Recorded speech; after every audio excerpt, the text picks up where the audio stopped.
విమాన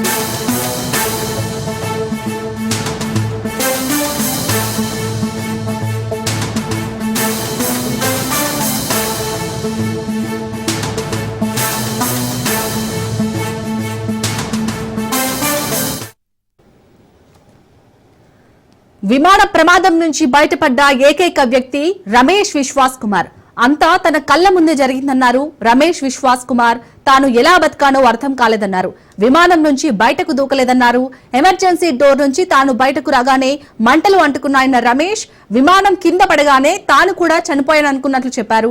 కళ్ళు తెరిచి చూసేసరికి హాస్టల్ భవనం శిథిలాల్లో ఉన్నారని, శిథిలాల నుంచి మెల్లగా నడుచుకుంటూ వెళ్లినట్లు తెలిపారు. మంటల ధాటికి ఎడమ చేయికి గాయమైందన్నారు. తాను కూర్చున్న విమాన భాగం హాస్టల్ గ్రౌండ్ ఫ్లోర్ పై పడిందన్నారు. విమానం కూలగానే డోర్ నెట్టుకొని బయటకు వచ్చాడన్నారు. तो ये तस्वीरें आपको दिखा रहे हैं।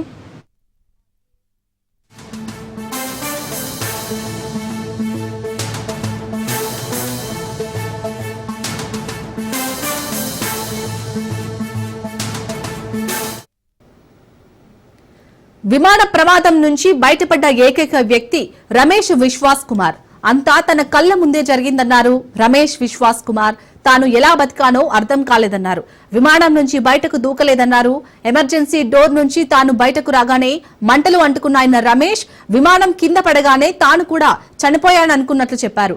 కళ్ళు తెరిచి చూసేసరికి హాస్టల్ భవనం శిథిలాల్లో ఉన్నానని, శిథిలాల నుంచి మెల్లిగా నడుచుకుంటూ వెళ్లినట్లు తెలిపారు. మంటల ధాటికి ఎడమ చేయికి గాయమైందన్నారు. తాను కూర్చున్న విమాన భాగం హాస్టల్ గ్రౌండ్ ఫ్లోర్ పై పడిందన్నారు.